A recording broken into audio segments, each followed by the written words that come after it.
Inilah rekaman kamera pemantau atau CCTV saat pelaku menjamret ponsel genggam milik seorang anak yang tengah bermain di Jalan Kapoposan, Kota Makassar, Sulawesi Selatan.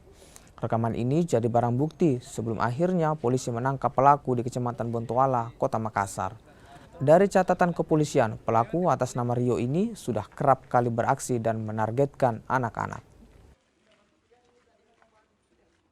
Modusnya adalah dengan mengikuti atau naik motor keliling mencari korban yang dimana rata-rata korbannya adalah anak di bawah umur. Ada 3 LP yang kami temukan.